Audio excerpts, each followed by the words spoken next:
satu kali 24 jam aku dapat endorsean investasi emas. Oke. Itu namanya vibration tuh persis. Jadi keywordnya exactly persis. Paling cepat lagi kemarin, paling cepat ya, ini kan 24 jam ya. Paling cepat lagi kemarin, aku lagi traveling dari Surabaya ke Malang habis ngisi acara. Makan di rest area di tol. Pulang, ada gerai Dunkin Donut. So aku bilang ke istriku, dulu ya waktu zaman-zaman tahun berapa ya, 90-an awal kali, 90 atau 2000 awal gitu. Dunkin Donut baru muncul di Indonesia. Aku tuh pengen loh punya gerai kayak gitu. Jadi ada gerai yang aku jualan gitu kan. Less than 1 minute ada DM masuk. Kok ini ada gerai donat mau dijual? Action apa coba? Baru ngomong. Ya ngomong dianggap action ya bisa aja, tapi ya. Iya. Tapi itu kejadian itu yang sangat sering banget di aku muncul. Karena beliefnya tadi. Karena beliefnya tadi dan vibrasinya, pokoknya gini, law of attraction itu bukan tentang sukses atau apa, tapi angkanya tuh spesifik, barangnya tuh spesifik. Emas ya emas, gamepad ya gamepad, bukan yang lain-lain. Gamepad tuh seperti duit itu beda urusan. Vibrasi gamepad adalah gamepad. Smartboard smartboard, persis. Donat, bukan geremi. Iya udah. Exactly persis. Nah itu yang namanya selaras itu seperti itu. Nah, caranya untuk kita bisa selaras itu sebenarnya yang susah juga ya, ya. Ya kan, karena kayak gimana caranya? Kayaknya nggak semua orang dia bisa menyatukan vibrasi itu ya, ya. Makanya semakin banyak I would orang say nonton, semua orang bisa menyelaraskan, tapi mereka memilih untuk menyelaraskan dengan pain, dengan cemas, dengan worry. Iya sih, benar. Iya kan? Bener. Karena realitanya di kepala mereka, realita itu. Padahal kita manusia katanya spiritual. Spiritual nggak realistis. Betul sih. Itu dua hal yang berbeda loh. Bener. Realistis adalah yang kamu lihat pakai mata, yang kamu dengerin. Spiritual kan enggak, kan belief kan. Yes. Katanya spiritual teman-teman, ya kan? Benar sih. Belief kan di dalam sini nih gitu kan, kita beliefnya apa? Again karena realitanya tidak sesuai dengan yang belief kita tadi sih mungkin ya, makanya agak sulit. Nah, kita definisi sekarang. Apa definisi realita atau realistis? Coba, what do you think? Realistis mungkin apa? simpelnya apa yang sedang aku alami sekarang sih. Berarti realitanya, oh sekarang aku sedang podcast, sekarang aku keadaannya lagi A, B, C gitu misalnya. Enggak, misalnya gini, kalau misalnya bisa income 1 miliar per bulan, realistis nggak? Realistis. Kan banyak orang bilang kayak susah sih. Iya kan?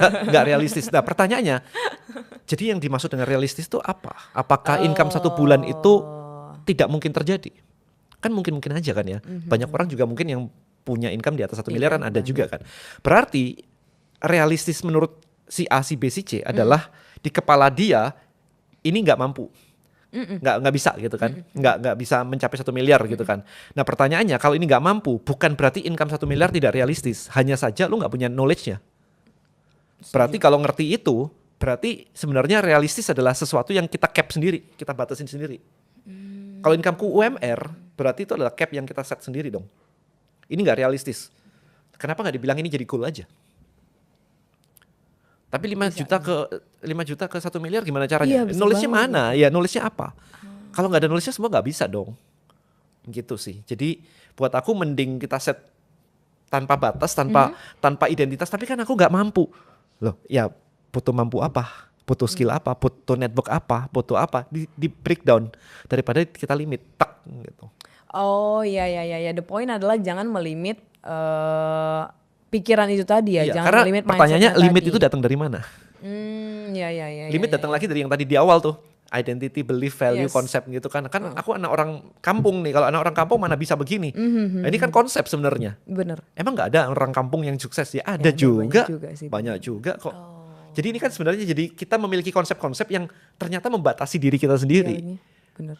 Gitu sih. Jadi berarti mungkin takeaway-nya juga ya kita bisa humble enough untuk nge-reprogram belief kita kali ya, kok supaya belief yang lama nggak membatasi kita. Exactly. Iya. Tapi karena namanya belief, itu adalah sebuah kebenaran bagi pemiliknya. Iya benar sih, itu juga yang susah jadi untuk digeser ya. Jarang dipertanyakan. Iya benar. Nah berarti kalau kita balik tadi ya, kalau tadi kan goals kita awal, ini berarti ada case-nya adalah ada orang-orang yang pingin menabung ulang karena duitnya udah habis, THR-nya udah habis. Kira-kira apa kok yang bisa kita lakukan untuk jadi money magnet lah untuk bulan-bulan kedepannya selama setahun ini? Oke, yang pasti vibrasi benerin dulu.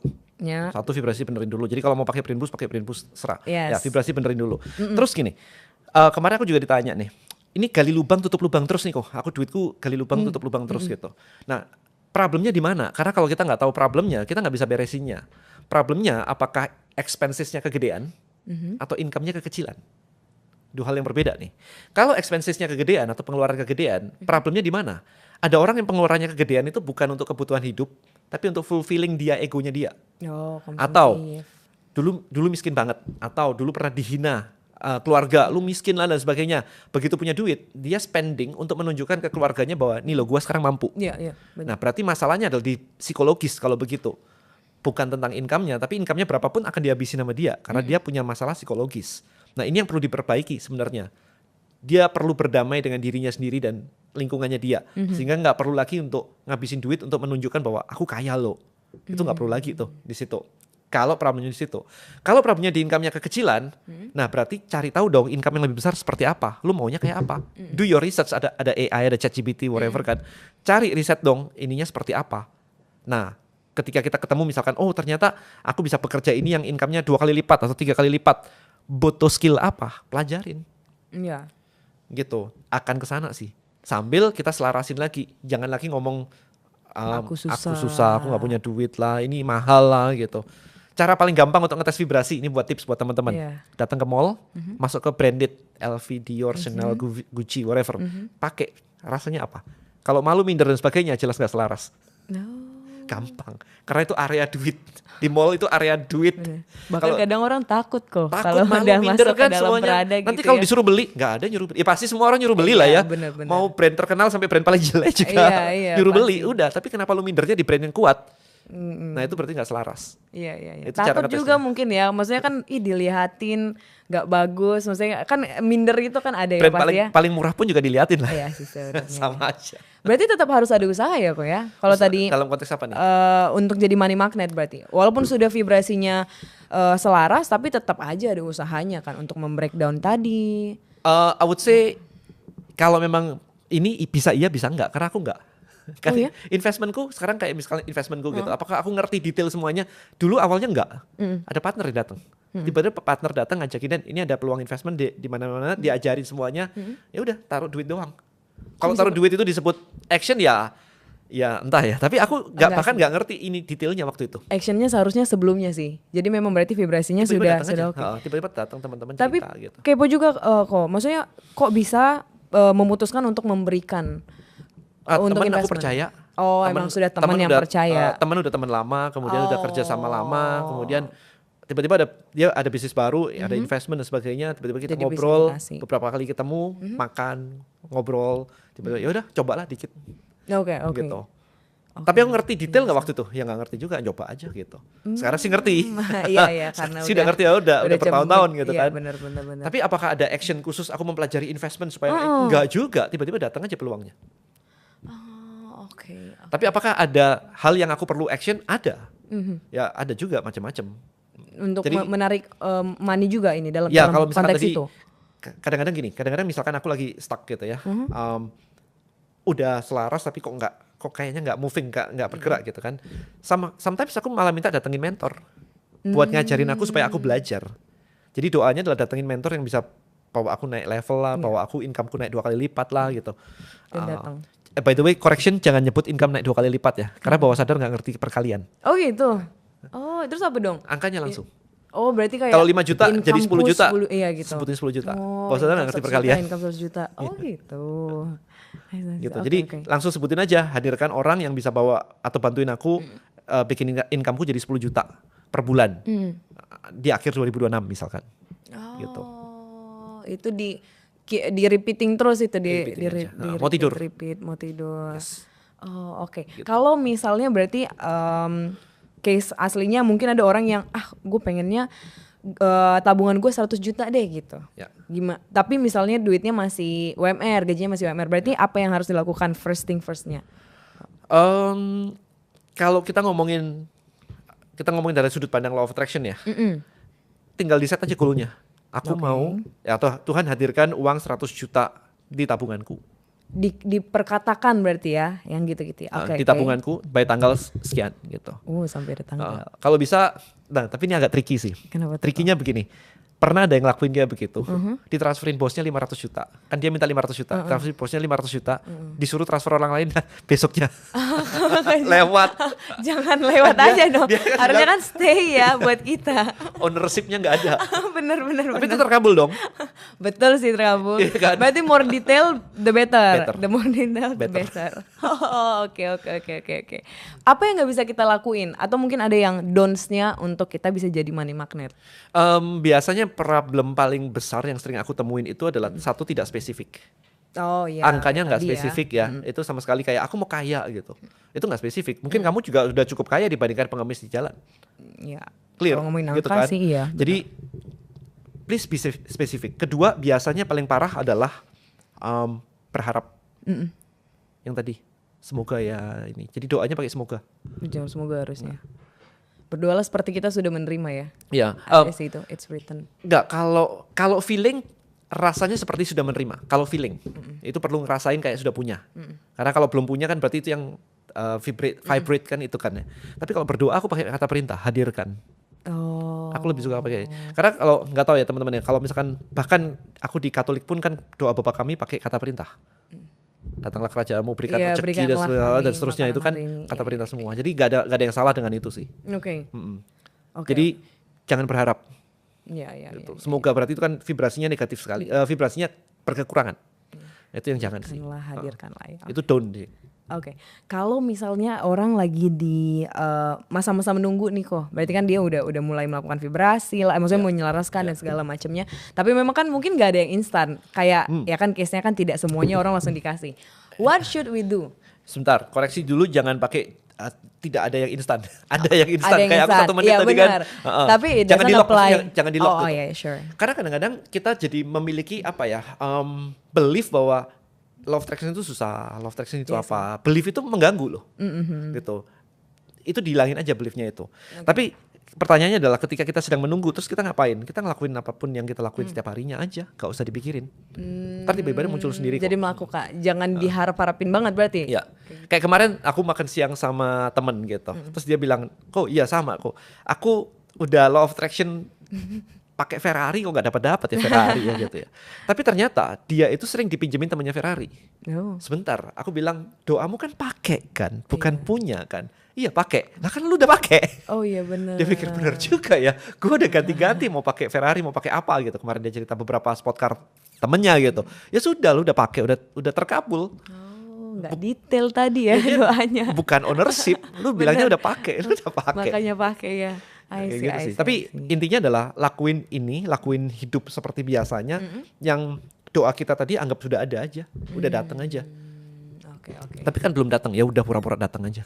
Iya, jadi tetap nggak usah dipikir-pikirin banget ya, kita tetap melakukan daily life kita aja. Ya, satu tips nih. Iya, boleh. Nulis yang kita inginkan. Biasanya kan orang nulis yang kita inginkan, aku mau ini, aku mau ini, aku mau ini gitu ya. Jurnal gitu ya kadang ya. Iya, atau list lah ya. Iya. Aku mau mobil, aku mau gaji segini, aku mau rumah segini, aku mau umroh, aku mau apa, kan ada listnya gitu ya. Ini tips yang belum pernah saya bagi di mana-mana. Let's say punya 5 list yang kita pengen. Tambahin 5 list yang kita sudah dapat. Atau 10 list bahkan yang kita sudah dapat dari kita kecil sampai sekarang. Terus diacak. Nah, ketika ngomongin list satu-satu, pakai feeling sudah dapat kayak yang beneran sudah dapat itu. Kan udah dapat tuh. Nah, nanti ketika kita ngebaca yang belum dapat, vibrasi kita masih nyangkut yang belum yang sudah dapat. Iya. Jadi akhirnya kita ngebaca semua ini kayak oh kan sudah dapat, ini sudah dapat. Oh ini belum sih, tapi feeling kita tuh bukan balik ke belum, tapi masih ngikut yang sudah dapat. Iya. Akhirnya kan ke training bahwa oh ini sudah ini belum ya, kurang dikit lah yang belum. Sudah. Oh ini belum. Jadi akhirnya kita jadi lebih mudah untuk yang menambahkan vibrasi gitu ya. Tips. Oke, boleh dicoba nanti ya. Mungkinnya kita mulai tulis apa yang kita mau. Ini mungkin 2 pertanyaan terakhir kok. Karena dari tadi kita ngomongin uang ya. Aku lumayan penasaran perspektifnya Ko Denny terhadap uang sebenarnya. Nah, menurut Ko Denny sendiri gimana sih melihat duit? Apakah duit itu so powerful? Apakah itu priority atau apa sebenarnya? Kalau ngomongin priority, bukan priority, tapi memang duit adalah hal penting. Iya. Ya. Dan ternyata setelah ketemu banyak orang juga mereka banyak orang yang duit itu ternyata bukan hal penting buat mereka. Bukan hal penting. So apa dong kok kalau yang kebebasan, ya, freedom, happiness, family. Tapi duit bisa membeli freedom sih. Nah, itu pikiranku begitu. Pikiran mereka enggak, karena ada banyak orang misalkan dulu waktu masih kecil gitu ya, orang tuanya itu divorce gara-gara urusan duit. Banyak. Sehingga di kepala mereka, keluarga itu lebih penting, duit itu memecah keluarga aku. Jadi akhirnya prioritasnya jadi turun. Nah, kalau di aku enggak, aku believe duit itu cukup penting sih. Jadi activity-ku adalah activity yang menghasilkan duit. Gitu. Bahkan kita punya brain boost core money value. Itu bikin orang di bawah sadarnya duit jadi penting. Jadi senang kerja. Kalau malas-malasan menunda dan sebagainya itu duit gak penting buat mereka. Udah clear lah. Iya. Banyak orang mahasiswa ngelamar kerjaan ditolak beberapa kali, udah ngelamar 30 perusahaan ditolak semuanya, terus dia jadi punya alasan untuk aku gak kerja karena ditolak kok. Padahal itu biasanya buat orang-orang kayak begitu itu duit gak penting. Mau kerja mau ngelamar karena ngikut temen kan. Tapi habis itu begitu ditolak semuanya, dia habis nganggur di rumah, main game gitu. Padahal nih buat ibu-ibu di rumah di luar sana yang semangat banget, saya appreciate mereka. Mereka ibu rumah tangga, tapi apapun dijual. Mau daster dijual, mau MLM diikutin, mau apapun dijual itu. Gitu juga affiliate dilakuin, dropshipping dilakuin. Mereka mungkin nggak kerja, tapi di rumah nggak bisa diem. Nah, artinya adalah di otak mereka duit itu penting. Itu bedanya seperti itu sebenarnya. Jadi buat aku duit itu penting, satu itu. Time is more expensive than money for me. Jadi aku akan spending uang untuk menghemat waktuku. Apapun itu, mau pelajaran, mau hire orang atau apapun itu. Duit itu adalah tools, yes, buat transaksi. Tapi duit itu juga pasukan yang bisa disuruh kerja. Jadi aku nggak mau duitku diam di bank, nganggur, dan aku yang bekerja. Kan kebalik ya. Mending aku yang diam, mereka yang bekerja. Dengan jadi cara? Investment aja. Iya, money allocating gitu. Prinsipku sih kayak begitu. Duit itu bekerja. Jadi mungkin duit di bank aku sekarang itu nggak terlalu banyak karena semuanya kerja. Active money gitu ya jadinya. Ya, money-nya kerja gitu. Karena kita bekerja untuk uang. Waktu kita dan skill kita lama-lama habis. Skill nggak sih? Waktu kita, tenaga kita habis dong. Berarti kan uangnya tambah lama tambah dikit dong. Itu kalau matematikanya kan seperti itu. Nah, selama aku masih kuat, aku kan ngumpulin duit. Duitnya ini dipakai untuk kerja. Dapetin teman-temannya lah. Lu perang, lu pulang buat teman-teman lah. Betul. Jadi aku akhirnya jadi commander, jenderal yang mengatur gitu kan. Lu kerja gitu kan. Udah balik, lu kerja lagi di sana gitu. Tapi apakah mindset yang tadi lumayan menarik sih kok, yang core money value itu? Apakah tidak membuat orang jadinya kayak money oriented? Money oriented apa yang salah? Kan nggak apa-apa. Tapi jadinya misalnya di sebuah pertemuan kayak kalau nggak ada duitnya gue nggak mau jalan gitu misalnya. Gini, itu kan sebenarnya gini. Atau dibalik nih, ada proyek, terus diajakin temen nongki-nongki gitu. Dia nggak pernah ngambil proyeknya gara-gara kesini. Itu aneh sih. Menurutmu? Menurut banyak orang, daripada ntar aku dibilangin sok banget, daripada ntar aku diputus pertemanan, dibilang sok banget, aku lonely dong. Nah konflik kan, ada ini kan. Jadi itu pilihan sih, pilihan sih. Kalau aku diajak temanku, misalkan aku ada sering tenis bareng teman-teman gitu, tapi ternyata ada project yang penting banget begitu. Ya tenis besok juga masih bisa kok. Ya kita ngobrol, ngopi juga besok juga masih bisa kok. Ini ada project yang aku mau tanda tangan, aku deal sekarang lah. Gitu. Aku bahkan pernah acara keluarga, nenek ulang tahun begitu, aku ada dinner bisnis. Aku dinner bisnis. Gak apa-apa tuh kok. Papaku malah, lu dinner bisnis aja, ulang tahun udah sering. Karena kan kadang keluarga juga kan, sekarang punya duit jadi lupa gitu ya kok. Ya itu kan, berarti kan value-nya si keluarga adalah value keluarga. Misalkan yang ngomong adalah ibu, misalkan. Berarti itu kan sebenarnya menunjukkan ibu punya value keluarga lebih tinggi daripada duit. Betul. Nah kita diprogram untuk sama nih ceritanya nih. Tapi kita kan nggak mau, kita maunya duit lebih tinggi dari keluarga. Misalnya contohnya gitu. Kalau di core money value, aku nggak akan mengubah uang di atas keluarga. Itu nggak akan. Atau uang di atas agama. Itu nggak. Tapi aku cantelin. Bayangin kalau agama dicantelin sama value duit, lu bisa sedekah. Gitu. Jadi programnya bukan dibalik begini nggak, tapi dinaikin. Yang terlalu bawah ini dinaikin begitu loh. Jadi kalau keluarga terus banyak duit, lu bisa umroh, lu bisa jalan-jalan, lu bisa apapun itu, gitu. Programnya bukan diginiin sih sebenarnya. Jadi bukan di switch begitu. Tapi kalau pemilihan begitu, prioritas begitu, tergantung sekarang. Iya benar sih. Iya kan. Pilihan orang lagi kembali ya. Iya, jangan sampai nggak enakan gara-gara temen terus gara-gara nggak enakan, enggak sih. Ya kan. Kalau aku bisnis terus temanku kayak begitu dan itu menghambat bisnisku, berarti dia bukan teman yang baik. Buat aku gitu aja. Setuju aku kalau itu. One last question kok. Ini aku pernah baca buku juga. banyak orang juga yang mungkin baca ya. Jadi katanya salah satu di salah satu bab bukunya bilang bahwa salah satu masalah duit itu sebenarnya bukan kekurangan duit, tapi tidak pernah merasa cukup akan duit yang kita miliki. Nah, what do you think, Pak? Iya, jadi kemarin aku juga sempat ini ya. Jadi problem with the money, miskin, banyak utang dan sebagainya itu biasanya memang urusannya relationship with the money. Jadi ketika aku tanyain mereka gitu, kayak tadi ya, ketika kamu nanya ke aku gitu, duit itu susah, duit itu apa, pokoknya jelek gitu loh hubungannya sama duit itu. Duit itu susah lah, duit itu negatif lah, duit itu akar kejahatan lah, orang kaya itu korupsi lah, sombong lah, dan sebagainya lah. Hubungannya jelek banget. Bayangin sekarang, kalau kita mau pacaran sama orang, terus di belakang dia ngomongin jelek terus tentang aku, mau nggak aku pacaran sama dia? Jelas enggak. Nah, duit itu juga punya energi. Ketika kita energinya negatif terus terhadap duit, duitnya juga malas datang. Kebanyakan akan seperti itu sih. Jadi for me, fix your relationship with the money first. Maka duitnya akan datang. How to fix it? Apakah ada dicek aja kata-katanya apa terhadap money tadi, kata-katanya apa. Apakah selalu negative thinking gitu terhadap money? Ini apa? Ditulis aja. Nah, terus di set kalau ini negatif, positifnya apa? Oke. Terus kita sadari bahwa ini kan nggak berguna nih, dibuang aja.